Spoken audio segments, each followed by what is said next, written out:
herbs, shrubs, and trees. Small plants with tender green stems are called herbs. In herbs, branches are either not present or very few.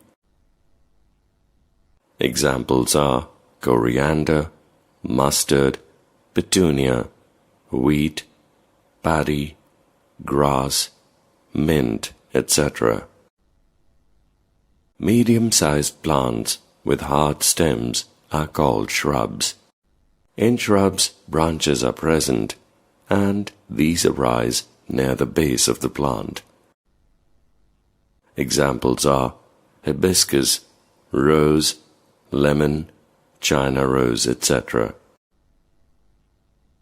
Tall plants with a hard and thick brown stem are called trees. Branches are present in the upper part of the stem, much above the ground. Examples are neem, peepal, mango, gulmohar, jamun, etc. There are some plants having weak stems that enable them to stand upright. Out of these, some plants spread out on the ground, like mint and cucurbita.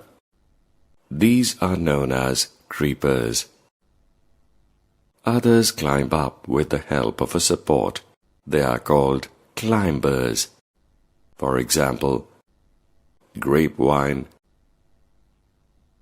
and money plant.